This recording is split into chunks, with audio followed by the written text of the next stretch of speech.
Welcome to top headlines. Godavari Banakacherla project వల్ల ఏ రాష్ట్రానికి ఇబ్బంది లేకుండా నీటి వినియోగం జరుగుతుందంటూ ఆంధ్రప్రదేశ్ సీఎం చంద్రబాబు నాయుడు స్పష్టం చేశారు. అమరావతిలో ఏడాది పాలన సందర్భంగా నిర్వహించిన సుపరిపాలనలో తొలి అడుగు కార్యక్రమంలో ఆయన మాట్లాడారు. ఈ ప్రాజెక్ట్ రాయలసీమకు గేమ్ చేంజర్ అవుతుందని, సాగునీటి అవసరాలు తీరటంతో రైతులు ఉత్సాహంగా వ్యవసాయం చేయగలరన్నారు. గోదావరి జలాల వినియోగం ద్వారా రెండు తెలుగు రాష్ట్రాలకు లబ్ధి కలుగుతుందన్నారు. సహజ వనరుల సమర్థ వినియోగం ద్వారా ప్రాంతీయ సమతుల్యత సాధించాల్సిన అవసరాన్ని ఆయన పునరుద్ఘాటించారు. బనకచెర్ల ప్రాజెక్టు ద్వారా రాయలసీమ అభివృద్ధికి నూతన అధ్యాయం ప్రారంభమవుతుందని చంద్రబాబు ధీమా వ్యక్తం చేశారు. ఎలాంటి దుష్ప్రచారాలు, అర్ధరహిత విమర్శలు సహించబోమని స్పష్టం చేశారు. పోలవరం బనకచెర్ల గోదావరిలో నీళ్లున్నాయి. మొన్న కూడా నేను ఒక మాట చెప్పాను, అటు తెలంగాణ వాడుకోవాలంటే వాళ్ళు కూడా వాడుకోవచ్చు, ఆంధ్రప్రదేశ్ మనం వాడుకుంటాం, ఎవ్వరికి ఇబ్బంది లేదు. కాబట్టి వాళ్ళని అదే స్టేట్మెంట్ నేను ఇచ్చాను. ఈ రెండు రాష్ట్రాలు, తెలుగు రాష్ట్రాలు బాగుపడాలంటే గోదావరి నీళ్లు వాడుకునే అవకాశం ఇద్దరికి ఉంది. 100 సంవత్సరాల చరిత్ర చూస్తే 3000 టీఎంసీ నీళ్లు సముద్రంలోకి పోతున్నాయి. రెండు రాష్ట్ర ప్రభుత్వాలు వాడుకున్నా ఒక 200 టీఎంసీ ఇక్కడ వాడినా, అక్కడ ఒక 200 టీఎంసీ వాడినా దానికంటే ఎక్కువ వాడుకునే అవకాశాలు లేవు. ఆ విషయమే నేను చెప్పాను. దానిపైన వర్కౌట్ చేస్తున్నాం అని చెప్పి కూడా నేను మీకు తెలియజేస్తున్నా. కూటమి ప్రభుత్వం విజయవంతంగా ఏడాది పాలనను పూర్తి చేసుకుందంటూ ఆంధ్రప్రదేశ్ డిప్యూటీ సీఎం పవన్ కళ్యాణ్ పేర్కొన్నారు. అమరావతిలో జరిగిన సుపరిపాలనలో తొలి అడుగు సదస్సులో మాట్లాడుతూ తాను ఎప్పుడూ రాష్ట్ర మేలు కోసమే ఆలోచిస్తానని స్పష్టం చేశారు. 2019లో అధికారంలోకి వచ్చిన వైఎస్ఆర్సీపీ ప్రభుత్వం పూర్తిగా విధ్వంస పాలనలే అందించిందని ఆరోపించారు. అప్పటి ప్రభుత్వం నాశనం చేసిన వ్యవస్థలను పునర్నిర్మించేందుకు కూటమి కట్టుబడిందని తెలిపారు. ప్రజల సంక్షేమం, పారదర్శక పాలన, యువతకు ఉద్యోగ అవకాశాలు, రైతులకు వాస్తవ న్యాయం అందించేందుకు కూటమి ప్రభుత్వం చొరవ తీసుకుంటోందన్నారు. చంద్రబాబు, లోకేష్ తో కలిసి రాష్ట్రాన్ని అభివృద్ధి మార్గంలో నిలబెట్టేందుకు తాను ఏ విషయంలోనూ వెనుకాడనని పవన్ కళ్యాణ్ పునరుద్ఘాటించారు. కార్యదర్శి కె విజయానంద్ గారికి నా హృదయపూర్వక నమస్కారాలు. సుపరిపాలనలో తొలి అడుగు కార్యక్రమానికి విచ్చేసిన గౌరవ కేంద్ర మంత్రి వర్యులందరికీ పేరు పేరున, అలాగే రాష్ట్ర మంత్రి వర్యులకి పేరు పేరున, గెలిచిన పార్లమెంట్ సభ్యులకి, గౌరవ శాసన మండలి సభ్యులకి, శాసనసభ్యులకి పేరు పేరున నా హృదయపూర్వక నమస్కారాలు. అఖిల భారత సర్వీస్, ఆల్ ఇండియా సర్వీసెస్ అధికారులందరికీ, నియోజకవర్గ ప్రత్యేక అధికారులకి అందరికీ నా హృదయపూర్వక నమస్కారాలు, ధన్యవాదాలు. మీరు ఇక్కడికి వచ్చేసినందుకు. ఈ సంవత్సరం మేము పూర్తి చేసుకోవటం చాలా కష్టాల మధ్య వచ్చాము, చాలా ఒత్తిడి మధ్య. ఒక 5 సంవత్సరాలు ప్రత్యేకించి నేను 2014 నుంచి రాష్ట్ర విభజన జరిగినప్పటి నుంచి ఆంధ్రప్రదేశ్ అభివృద్ధి బాగుండాలని ఆకాంక్షించే వ్యక్తిని. వచ్చే గొడవలకి విభజన జరిగితే ఎలా అయిపోయిందో మనం చూస్తూ వచ్చాం. అందుకని ప్రత్యేకంగా నేను ఆంధ్రప్రదేశ్ బాగు కోసం నేను ఎప్పుడూ నిస్వార్థంగా చేసుకుంటూ వచ్చాను. 2014 నుంచి 2019, 2019 నుంచి 2024కి ప్రభుత్వం మారిన వెంటనే ఒక కన్స్ట్రక్టివ్ అప్రోచ్ నుంచి ఒక డిస్ట్రక్టివ్ అడ్మినిస్ట్రేషన్, డిస్ట్రక్టివ్ గవర్నెన్స్ మొదలైంది. ఇది ప్రజాస్వామ్య హితాన్ని కోరుకునే ప్రతి ఒక్కరికి కూడా చాలా ఆందోళన కలిగించింది. ఈరోజు మేము గౌరవ ముఖ్యమంత్రి గారి నాయకత్వంలో సాధించినవన్నీ చెప్పబోయే ముందు అసలు ఈ పరిస్థితికి ఎలా వచ్చాం, మీకు కూడా ముఖ్యంగా అధికారులు ఉన్నారు, గౌరవ శాసనసభ్యులు ఉన్నారు, ఒకసారి మనం గుర్తుకు తెచ్చుకోవడం చాలా చాలా అవసరం. ఎందుకంటే మనం చాలా త్వరగా మర్చిపోతాం. మన మీద కూడా చాలా బాధ్యత. రాష్ట్రంలో కాంగ్రెస్ ప్రభుత్వం అధికారంలోకి రావడానికి ఇచ్చిన 2 లక్షల పంట రుణమాఫీ హామీ ఇప్పటికీ పూర్తిగా అమలు కాలేదని కేంద్ర మంత్రి కిషన్ రెడ్డి విమర్శించారు. తెలంగాణ గ్రామీణ బ్యాంకులోనే 15,000 మంది అర్హులైన రైతుల రుణాలు మాఫీ కాకపోవడం ప్రభుత్వ వైఫల్యానికి నిదర్శనమని తెలిపారు. మర్రి చెన్నారెడ్డి మానవ వనరుల అభివృద్ధి కేంద్రంలో జరిగిన బ్యాంకర్ల సమావేశంలో పాల్గొన్న కిషన్ రెడ్డి రాష్ట్ర ప్రభుత్వం తక్షణమే స్పందించి రైతులకు న్యాయం చేయాలన్నారు. బ్యాంకర్లతో సమావేశంలో కేంద్ర పథకాల అమలు, రుణాల పంపిణీపై చర్చ జరిగినట్లు వివరించారు. 2013-14లో వ్యవసాయ రుణాలు 27,676 కోట్లుండగా ఇప్పుడు 1,37,346 కోట్లకు పెరిగాయని తెలిపారు. ఇది కేంద్రం రైతుల పట్ల చూపుతున్న బలమైన మద్దతుకు నిదర్శనమన్నారు. రాష్ట్ర వ్యాప్తంగా 600 కొత్త బ్యాంకు శాఖలు, 80,931 బ్యాంక్ కరస్పాండెంట్లు సేవలందిస్తున్నారని తెలిపారు. రాష్ట్ర ప్రభుత్వం కేంద్ర పథకాలను సమర్థంగా అమలు చేయాలంటూ కిషన్ రెడ్డి సూచించారు. ఆ సంఖ్య ఈరోజు 6,600 బ్రాంచీలుగా ఈరోజు పెరగడం జరిగింది. అంతేకాకుండా ముఖ్యంగా ఈరోజు బ్యాంకు కరస్పాండెంట్స్ తెలంగాణ రాష్ట్రంలో 80,931 మంది ఈరోజు తెలంగాణ రాష్ట్రంలో గ్రామీణ ప్రాంతాల్లో ప్రజలకు బ్యాంకింగ్ సేవలు మరింత దగ్గరగా తీసుకెళ్లడం కోసము నియమించడం జరిగింది. ఆ రకంగా బ్యాంకింగ్ కరస్పాండెంట్స్ 80,931 మంది తెలంగాణ రాష్ట్రంలో ఈరోజు పనిచేస్తూ ఉన్నారు.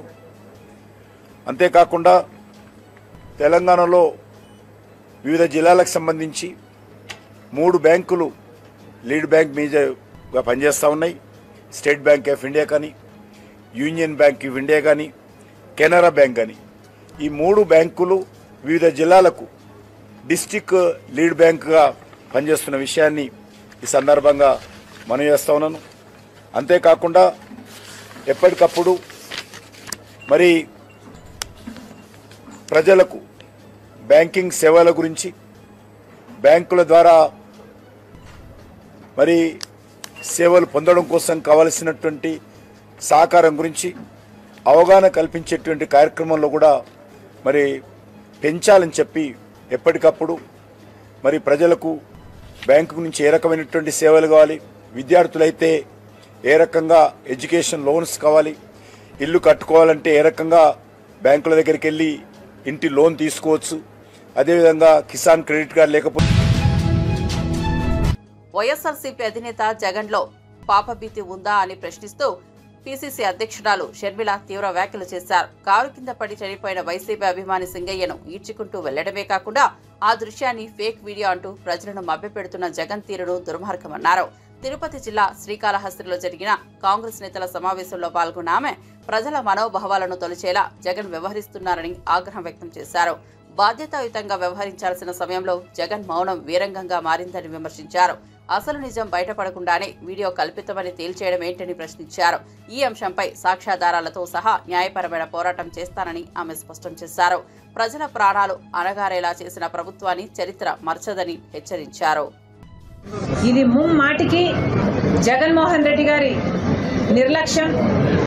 మీ అభిమానిగా, మీ కార్యకర్తగా, మీ పార్టీ కార్యక్రమానికి ఒక మనిషి వస్తే ఆ మనిషి మీ షేక్ హ్యాండ్ కోసమని ఆ గుంపులో పడి మీ కారు కింద పడితే కారు కింద పడిన వాడిని అలాగే ఈడ్చుకుంటూ ఆ మనిషి కనీసం ఏమయ్యాడు, ఎలా ఉన్నాడు, ఆ మనిషి పరిస్థితి ఏమిటి అని కూడా ఎవరూ పట్టించుకోకుండా పక్కకు లాగి పడేస్తే ఈ కాన్వాయ్ అలాగే వెళ్ళిపోయిందట. ఒక క్షమాపణ చెప్పకుండా మా ఉద్దేశం అది కాదు అని అన్నా చెప్పాల్సింది, లేదా ఆ కుటుంబాన్ని పరామర్శించి కనీసం 5 కోట్లో 10 కోట్లో సహాయం చేసి తప్పైపోయింది అని ఒప్పుకుంటే అది ఒక రకం. ఒక అపాలజీ లేకుండా మళ్ళీ దాన్ని కప్పిపుచ్చుకునే ప్రయత్నం. మీకు ఏదైనా పాప భీతి అన్నది ఏదైనా ఇంకా మిగులుందా? దీన్ని విచారణ జరగాలి. కారులో ఉన్న అందరూ విచారణకు రావాలి. అధికారం ఉన్నప్పుడు 5 సంవత్సరాలు ఎప్పుడూ బయటికి రాలేదు, కానీ అధికారం పోయాక ఇప్పుడు ప్రతి సభ, ప్రతి కార్యక్రమంలో జన సమీకరణ, బల ప్రదర్శనే. వీళ్ళేం నాయకులండి? గతేడాది ఎన్నికల్లో గెలిచింది నిజంగా రాష్ట్ర ప్రజలేనని మంత్రి నారా లోకేష్ స్పష్టం చేశారు. అమరావతిలో సుపరిపాలనలో తొలి అడుగు పేరుతో నిర్వహించిన కూటమి ప్రభుత్వ ఏడాది పాలన సదస్సులో ఆయన మాట్లాడారు. వైఎస్ఆర్సీపీ 5 ఏళ్ల హయాంలో ఆంధ్రప్రదేశ్ను అప్పుల ఊబిలోకి నెట్టేసిందని తీవ్ర విమర్శలు చేశారు. ఒక్క పరిశ్రమను కూడా రానియని పాలనతో రాష్ట్రాన్ని అభివృద్ధి దిశకు తీసుకెళ్లకుండా నాశనం దిశకు నడిపించారని ఆరోపించారు. ఇప్పుడు తొలిసారి ప్రజల ఆశలకు అనుగుణంగా పాలన సాగుతున్నదని, రాష్ట్ర పునర్నిర్మాణం ప్రారంభమైందని తెలిపారు. మళ్లీ ప్రజలకు సంక్షేమం, అభివృద్ధి ఒకేసారి కనిపించే విధంగా కృషి చేస్తామన్నారు. కూటమి ప్రభుత్వం తొలి సంవత్సరం నుంచే పారదర్శకత, జవాబుదారీ పాలనకు ప్రాధాన్యత ఇస్తోందని చెప్పారు. వచ్చే సంవత్సరాల్లో ఈ ప్రగతిని మరింత వేగవంతం చేస్తామని నారా లోకేష్ హామీ ఇచ్చారు. ఇచ్చే సబ్సిడీ కూడా రద్దు చేశారు. ఇంకా వెలుగొండ ప్రాజెక్ట్ పూర్తి కాకుండా ముందల్నే జాతికి అంకితం చేసే సందర్భాలు మనం చూసాం. కప్పుడు నీళ్లు పోసి కుప్పంకు నీరు తీసుకొచ్చామని ఆనాటి పాలకులు అన్నారు. కడప స్టీల్ ప్లాంట్కి 2 సార్లు శంకుస్థాపన చేశారు. అక్కడ కనీసం ఒక్క ఇటుక కూడా పడలేదు. ఇంకా విశాఖపట్నంలో ఒక వ్యక్తి బతికేదానికి 700 కోట్లతో ఒక రాయల్ ప్యాలెస్ కట్టుకున్నారు తప్ప విశాఖ ఉక్కు గురించి కానీ అదేవిధంగా రైల్ జోన్ గురించి ఏనాడు మాట్లాడలేదు. 5 ఏళ్ళు అరాచక పాలన ప్రజలు చూశారు. ఏకంగా దళితుల్ని చంపి డోర్ డెలివరీలు చేసిన రోజులు ప్రజలు చూశారు. కోవిడ్ సమయంలో మాస్క్ అడిగినందుకు ఒక డాక్టర్ని ఎంత కిరాతకంగా చంపారో ప్రజలు చూశారు. అక్కని వేధించాడని కంప్లైంట్ చేసిన ఒక అమర్నాథ్ గౌడ్ని ఏకంగా పెట్రోల్ పోసి తగలబెట్టి చంపేసిన రోజులు ప్రజలు చూశారు. ప్రశ్నిస్తే లాఠీ దెబ్బలు, కేసులు, అరెస్టులు. ఇంకా విధ్వంస పాలనపై ప్రజలు తిరుగుబాటు చేశారు. అందుకే పెద్ద ఎత్తున కూటమిని ప్రజలు ఆశీర్వదించారు, దీవించారు. సుపరిపాలనలో మనం తొలి అడుగు వేశాం. 5 ఏళ్ళు రాష్ట్ర విధ్వంసం చేసిన వారు ఈరోజు ప్రజాప్రభుత్వం ఏం చేసిందని ప్రశ్నిస్తారు. వాళ్ళు నేను సూటిగా కొన్ని సమాధానాలు చెప్పదలుచుకున్నా. ప్రభుత్వం వచ్చిన తర్వాత ప్రజలు ఈరోజు ప్రశాంతంగా ఉంటున్నారు. ప్రజాప్రభుత్వం వచ్చిన తర్వాత ప్రజల ముఖంలో చిరునవ్వు ఈరోజు కంపడుతుంది. ప్రజాప్రభుత్వం వచ్చిన తర్వాత ప్రజా సంఘాలకు ప్రశ్నించే హక్కు కూడా ఈరోజు కూటమి ప్రభుత్వం అందించింది. నియంత పాలన నుంచి ప్రజలకి నిజమైన స్వాతంత్రం ఈరోజు వచ్చింది. అది అన్ని సాధించామని కేంద్ర మంత్రి కరీంనగర్ ఎంపీ అయిన బండి సంజయ్ కాళేశ్వరం ప్రాజెక్టుపై అసత్యాలు ప్రచారం చేస్తున్నారని మాజీ మంత్రి ఎమ్మెల్యే గంగుల కమలాకర్ ఆగ్రహం వ్యక్తం చేశారు. రాష్ట్రంలో ఇప్పటికీ బీఆర్ఎస్ ప్రభుత్వమే ఉందనుకునే పరిస్థితిలో బండి సంజయ్ ఉన్నాడా అని నిలదీశారు. ప్రతిరోజు బీఆర్ఎస్ పార్టీపై విమర్శలు చేయడం ఆయనకు అలవాటైపోయిందన్నారు. ప్రస్తుతం పాలనలో కాంగ్రెస్ ప్రభుత్వం ఉందా లేదా బీజేపీ ప్రభుత్వం నడుస్తుందా అనే అనుమానం ప్రజల్లో కలుగుతోందని ఎద్దేవా చేశారు. కాళేశ్వరం ప్రాజెక్టు తెలంగాణకు జీవనాడి లాంటిదని, బీజేపీ నేతలు దానిపై తప్పుడు ప్రచారం చేయడం బాధాకరమన్నారు. రాజకీయ లబ్ధి కోసం రాష్ట్ర ప్రయోజనాలను తాకట్టు పెట్టకూడదని గంగుల హితవు పలికారు. తెలంగాణ అభివృద్ధిపై బీజేపీ నేతల అసూయతోనే ఇలాంటి వ్యాఖ్యలు వస్తున్నాయని మండిపడ్డారు. మా చంద్రబాబు నాయుడు ఇండియాలో భాగస్వామ్యం మేము సపోర్ట్ చేస్తాము అని మోడీ వచ్చి యోగా చేసినట్టు చేస్తే చెప్పుకోవచ్చు, పోలవరం డ్యామేజ్ అని చెప్పుకోవచ్చు. మరి ఇక్కడ రేవంత్ రెడ్డి ప్రభుత్వం నడుతుంటే ఎవరిని కాపాడుతందుకోసము ఈ బండి సంజయ్ గిరిరాలు మాట్లాడుతూ, దాంతోపాటు ఈ బీజేపీ నాయకులందరంగా ఎవరిని కాపాడుతున్నారు. ఇంకా కూడా వాళ్ళకి భ్రమ ఉంది. మా ముఖ్యమంత్రి కేసీఆర్ అనుకుంటారు ఏంది? పొద్దున్నైతే ప్రభుత్వాన్ని విమర్శించాలంటే మాకు కేసీఆర్ విమర్శిస్తున్నారు. ప్రభుత్వం ఈ రోజు మారిపోయింది. కాంగ్రెస్ ప్రభుత్వం సోయి కూడా లేకుండా పోయింది. సిడబ్ల్యూసి లెటర్ను పబ్లిక్ కరీంనగర్లో ప్రెస్కు రిలీజ్ చేశాడు. అందులో ఏమన్నాడు? తొమ్మిడిహట్టి దగ్గర 165 టీఎంసీల నీటి లభ్యత ఉన్నది అని ఒక స్టేట్మెంట్ ఇచ్చాడు. ఎవరు? బండి సంజయ్ గారు అని ఒక ఇదే లెటరు దాన్ని సూచించడం జరిగింది. సిడబ్ల్యూసి పంపిన లెటరు. ఇదే లెటర్ను కూడా మళ్ళీ మీ ద్వారానే నేను ప్రజలకు చెప్తున్నా. కానీ ఇక్కడ ప్రాబ్లం ఏంటంటే ఈయన మధ్య సగమే చదివి ప్రజలకు చెప్పిండు, ప్రెస్కు సగమే చెప్పిండు, మొత్తం కంప్లీట్ కాలే. తమ్మిడిహెట్టి దగ్గర 165 టీఎంసీల నీటి నిల్వ ఉంటుంది. కానీ అందులో అప్పటికే 63 టీఎంసీల నీటిను అలాట్ చేశాము పై రాష్ట్రాలకు అని చెప్పి క్లియర్గా ఇందులో రాసిండ్రు. As evidence from the detailed water availability studies carried out project, this office in last few years, the net water available at the barrage location is about 165 TMC. అని ఇక్కడికే చదివిండు, ఇచ్చిండు. కానీ దాంతో ఫర్దర్ చదవాలి. At 75% dependable, which includes preserved surplus from the share of upper states. That is assuming the utilization of the upper side states limited to 75% availability of 63 TMC. అంటే దీని ఉద్దేశం ఏంటంటే అక్కడ మ్యాక్సిమం 160 టీఎంసీ వస్తుంది, కానీ అందులో పై రాష్ట్రాలకు సంబంధించిన 63 టీఎంసీ కేటాయించేసినాం మేము. కాబట్టి ఇక మీకు ఉండేది 102 టీఎంసీలు మాత్రమే ఉంటుంది అని అన్నారు.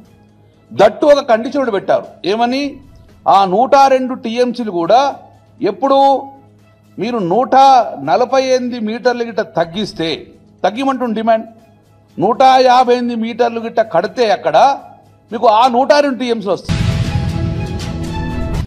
ప్రధాని మోదీ సహకారంతో వచ్చే 3 ఏళ్లలో వికసిత్ ఆంధ్ర లక్ష్యాలను సాధిస్తామన్న విశ్వాసాన్ని బీజేపీ రాష్ట్ర అధ్యక్షులు డాక్టర్ పురంధేశ్వరి వ్యక్తం చేశారు. అమరావతిలో జరిగిన సుపరిపాలనలో తొలి అడుగు సమావేశంలో ఆమె పాల్గొని మాట్లాడారు. వైఎస్ఆర్సీపీ ప్రభుత్వం రాష్ట్రాన్ని అప్పుల ఊబిలోకి నెట్టిందని, ఆ ఆర్థిక సంక్షోభం నుంచి బయటపడేందుకు CM Chandrababu, deputy CM Pawan Kalyan రథసారథుల్లా శ్రమిస్తున్నారని కొనియాడారు. కేంద్ర ప్రభుత్వం అందిస్తున్న సహకారం, రాష్ట్ర కూటమి ప్రభుత్వ విధానాలు కలిసి అభివృద్ధికి కొత్త దిశగా నడిపిస్తున్నాయని పేర్కొన్నారు. రాష్ట్ర అభివృద్ధికి పారదర్శక పాలనే మార్గమని, దీనికి సుస్థిరమైన దారిగా కూటమి ప్రభుత్వం మారిందన్నారు. పెరుగుతున్న పెట్టుబడులు, బలమైన పాలన వ్యవస్థతో వికసిత్ ఆంధ్రాకు ఇది ఆరంభం మాత్రమేనని పురంధేశ్వరి స్పష్టం చేశారు. రాజు ఎవరైతే ఉంటారో తనకి సంతృప్తి ఇచ్చేటువంటి విషయం మాత్రమే వారు చేయరు. నిజంగా ప్రజలు ఏదైతే ఆకాంక్షిస్తారో వాటిని ఆచరణలో పెట్టేటువంటి వారే నిజమైనటువంటి పాలకుడు అని చెప్పి పెద్దలు చెప్పినటువంటి మాట. అటువంటి పరిపాలన దక్షత కలిగినటువంటి వారు చంద్రబాబు నాయుడు గారు.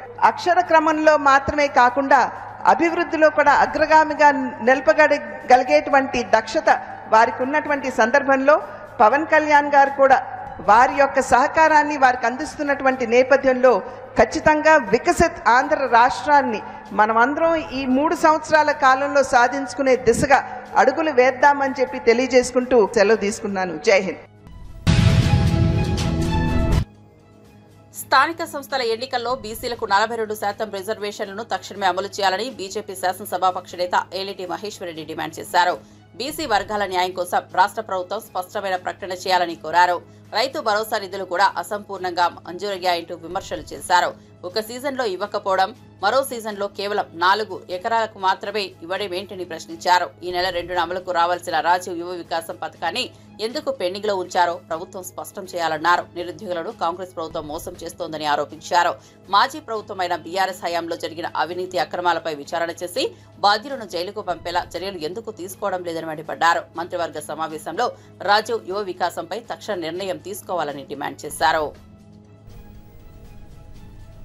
11 నెలల పాటు దాదాపుగా లోకల్ బాడీ ఎన్నికల్లో మున్సిపాలిటీలు కానివ్వండి, అంతకు ముందు దాదాపు 15 నెలల నుంచి గ్రామ పంచాయతీ, ఎంపీటీసీ, జెడ్పీటీసీ ఎన్నికలు లేక ఈ రోజు గ్రామీణ ప్రాంతంలో పూర్తిగా అభివృద్ధి కుండబడమే కాకుండా గ్రామీణ ప్రాంతంలో ప్రాతినిధ్యం లేక ఎక్కడి సమస్యలు అక్కడనే మరి ప్రజలంతా ఇబ్బంది పడతా ఉంటే దాదాపు సంవత్సరంన్నర మీరు అధికారంలోకి వచ్చిన తర్వాత లోకల్ బాడీ ఎన్నికల విషయంలో ఎందుకు ఈ రకంగా దాటవేసే ధోరణి చేస్తా ఉన్నారు, లోకల్ బాడీ ఎన్నికలు ఎందుకు నిర్వహించలేకపోతా ఉన్నారో మరి తెలియజేయాల్సిందిగా మేము కోరుతా ఉన్నాం. దాదాపుగా 23,973 మందికి మా పెంచిన రిజర్వేషన్ వల్ల బీసీ సోదర సోదరిమణులకు లబ్ధి చెందుతుందని చెప్పినటువంటి రేవంత్ రెడ్డి గారు ఆ ఊసే లేకుండా ఈరోజు దాటవేసే కార్యక్రమాన్ని చేస్తా ఉన్నారు. ఎట్టి పరిస్థితిలో మరి భారతీయ జనతా పార్టీ అంశంలో ఖచ్చితంగా మీరు చెప్పినట్టుగా రిజర్వేషన్ ఇంప్లిమెంట్ చేయాలని చెప్పి డిమాండ్ చేస్తా ఉన్నాం. అఖండ గోదావరి పర్యాటక ప్రాజెక్టు శంకుస్థాపన కార్యక్రమం ఈ నెల 26న జరగనున్నట్లు పర్యాటక శాఖ మంత్రి కందుల దుర్గేష్ తెలిపారు. ఈ కార్యక్రమానికి కేంద్ర జలశక్తి మంత్రి గజేంద్ర సింగ్ షెకావత్ హాజరు కానున్నారు.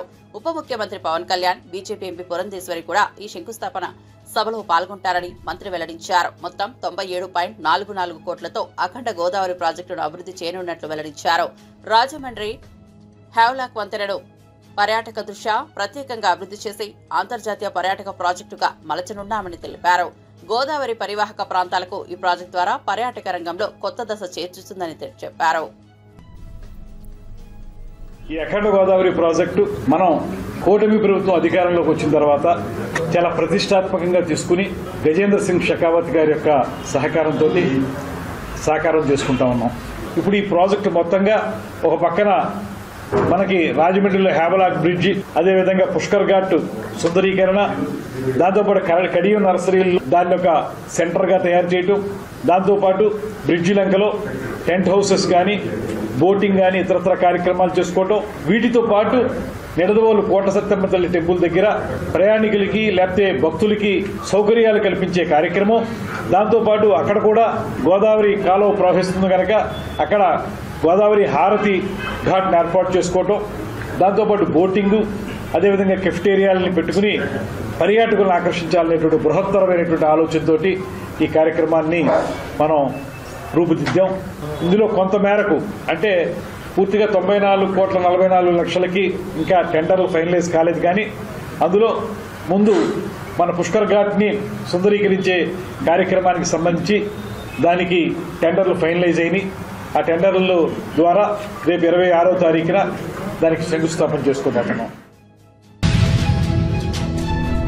ధనుష్, నాగార్జున, రష్మిక మందన ప్రధాన పాత్రధారులుగా శేఖర్ కమల దర్శకత్వంలో తెరకెక్కిన కుబేరా చిత్రం ఇటీవల మంచి విజయాన్ని అందుకుంది. ఈ సందర్భంగా హైదరాబాద్ చిత్ర బృందం ఘనంగా సక్సెస్ మీట్ ను నిర్వహించింది. నాగార్జున మాట్లాడుతూ కుబేరా సినిమా విజయం మా అందరికీ ఎంతో ఆనందాన్ని ఇచ్చింది. ఈ కథను ప్రేక్షకులు హృదయపూర్వకంగా అంగీకరించడం ఎంతో గొప్ప విషయం. శేఖర్ కమల అద్భుతమైన కథనంతో పాటు ధనుష్, రష్మిక జోడీగా ఆకట్టుకున్నారు. నేను నటించిన పాత్రకు ప్రేక్షకుల నుంచి మంచి స్పందన ఇవ్వడం ఆనందంగా ఉంది అని తెలిపారు. నిర్మాతలు సునీల్ నారంగ్, పుష్కూర్ రామ్మోహన్ రావుకు కృతజ్ఞతలు తెలిపారు. ప్రేక్షకుల ప్రేమతోనే ఈ చిత్రం సూపర్ హిట్ అయిందని పేర్కొన్నారు. కుబేరా విజయంతో అందరి ముఖాల్లో ఆనందం కనిపిస్తోందని చిత్ర బృందం చెప్పింది. అంతేకాదు, small film, big film, any film, anybody goes to his house and say give me support, మాకు మీ చేయి కావాలి, మంచి చేయి కావాలి అనగానే ఆయన ఇమ్మీడియట్గా సపోర్ట్ చేస్తారు. That's why we all love you sir Chiranjeevi garu. Thank you for coming ya. And of course 2 events అయిపోయినాయి, అందరినీ థ్యాంక్ యూ అని చెప్పి అండ్ మా శేఖర్ కమల గారితో పుస్తకం పట్టుకు వస్తారు. But so thank you to everybody. And there is one person I really want to thank is our Kubera Sekhar Kammula garu. నేను ఇంతకుముందు అన్నాను, నిన్న ప్రెస్ మీట్లోనూ అన్నాను, ఇవాళ అంటున్నాను, this is Sekhar Kammula's film and nobody's film. And Sekhar Kammula garu thriller తీసి, thriller with a humanitarian touch and a social message. ఎలా కుదిరిందండి ఇది? 2 వర్కౌట్ అవ్వవు, మీకే కుదిరింది అది. And you are the only person who can do that. And ఈ సినిమాలో అందరూ పాత్రలు, nobody is name or anything. Shyamala అంటున్నట్టు దీపక్, దేవా, సమీరా, ఆల్ క్యారెక్టర్స్. నాకు నిన్న ప్రెస్ మీట్లో ఎవరో ఎందుకు జర్నలిస్ట్ నాగేంద్ర అనుకుంటా, he ask me why did you do this character, ఎందుకు ఈ క్యారెక్టర్ చేసావు అని అడిగారు. నాకు శేఖర్ కమల గారు ఈ సినిమా చెప్పడానికి వచ్చినప్పుడు దీపక్ క్యారెక్టర్ చెప్పారు, అఫ్కోర్స్ హోల్ ఫిలిం చెప్పారు. దీపక్ క్యారెక్టర్ చుట్టూ అన్ని క్యారెక్టర్స్ తిరుగుతున్నాయి. దట్ సీమ్స్ టు బీ అది ఒక pivotal point, I mean it's central point. ఈ సినిమా నా సినిమా కదా అనుకుని చేశాను అని చెప్పాను. దాన్ని తీసుకెళ్ళి మన వెబ్సైట్స్ వాళ్ళు, సోషల్ మీడియా వాళ్ళు, సినిమాకు ముందు శేఖర్ కమల సినిమా అంటున్నాడు, సినిమా రిలీజ్ అయిన తర్వాత ఇది నా సినిమా అంటున్నాడు అని దీని మీద మీమ్స్ చేసి అది చేసి పంపారు. మళ్ళీ చెప్తున్నాను, ఈ సినిమా దేవా cinema, not Dhanush cinema, devas film. This film is Deepak's film. ఈ సినిమా సమీరా సినిమా, ఈ సినిమా ఖుష్బూ సినిమా. ఈ కుబేరా సినిమా మంచి విజయాన్ని సాధించిన నేపథ్యంలో చిత్ర బృందం హైదరాబాద్ లో సక్సెస్ మీట్ ను నిర్వహించింది. ఈ సందర్భంగా నటి రష్మిక మందన మాట్లాడుతూ, కుబేరా చిత్రం నా కెరీర్ లో ఒక మైలురాయిగా నిలిచింది. శేఖర్ కమల కథనానికి, పాత్ర గాఢతకు స్పందించిన ప్రేక్షకులందరికీ నా హృదయపూర్వక కృతజ్ఞతలు. నాగార్జున, ధనుష్ లాంటి నటునులతో కలిసి పనిచేయడం ఒక గొప్ప అనుభవం అని పేర్కొన్నారు. ప్రేక్షకుల ప్రేమే సినిమా విజయానికి మూలమన్నారు. తన పాత్రకు అందిన ప్రశంసలు, స్పందన జీవితాంతం గుర్తుండిపోతుందని చెప్పారు. ప్రేక్షకుల ప్రేమ ఎప్పుడు తనతో ఉండాలని ఆకాంక్షించారు. కుబేరా సినిమా విజయం యూనిట్ లో అందరిలో కొత్త ఉత్సాహాన్ని నింపిందన్నారు. ఓకే, ఒక కొత్త రోల్, ఒక డిఫరెంట్ ఫిల్మ్ చేయొచ్చా, మనము చేయాలా, ఇది ఇప్పుడు అగ్రీ అయితే ఇంకొక 1-2 ఇయర్స్లో రిలీజ్ అవుతుంది. సో అప్పుడు ఎలా ఉంటుంది, ఆడియన్స్ పర్సెప్షన్ ఎలా ఉంటుంది, అవి ఇవి అని చాలా ఉంటాయండి. కానీ కుబేరా శేఖర్ గారు నాకు నరేట్ చేసేటప్పుడు the only thing I said to my self was, సెట్కి వెళ్ళి సరెండర్ అయిపోవాలి.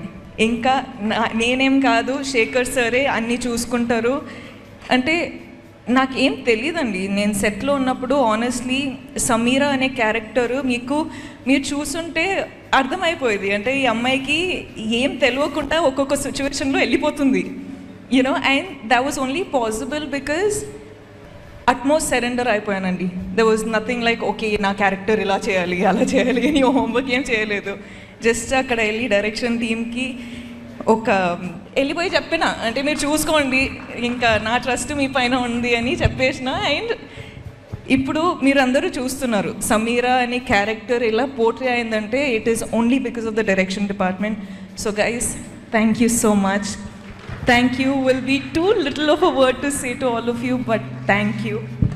అంటే ఇలాంటి క్యారెక్టరు నాకు పర్ఫామ్ చేయొచ్చా చేయలేనా అని నేను చెప్పినట్టు డౌట్ ఎప్పుడు ఉంటుంది, కానీ అలాంటి క్యారెక్టర్ మనకు రావాలంటే నేనే చాలా ఆశ్చర్యపడ్డానండి. ఎందుకంటే లైక్ అందరూ డాన్స్ చేయొచ్చు, డాన్స్ చేస్తా, మంచి మంచి కొరియోగ్రాఫర్స్ దొరికితే డాన్స్ చేస్తా, కో యాక్టర్స్ అంతా డాన్స్లో అంత ప్రోస్ అయి ఉంటే నాకు కూడా చాలా ఈజీ అవుతుంది. కానీ ఇక్కడ ట్వింకిల్ ట్వింకిల్ లిటిల్ స్టార్ ఉండేది, కానీ more than dance and glamour అది ఇది కాకుండా sir you showed people that I could actually perform.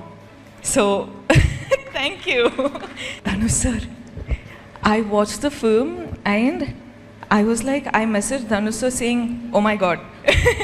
Ante, that's all I said because I have always loved him. I have always loved you sir as a performer, and as a co-star, I have always loved you in all these one film that I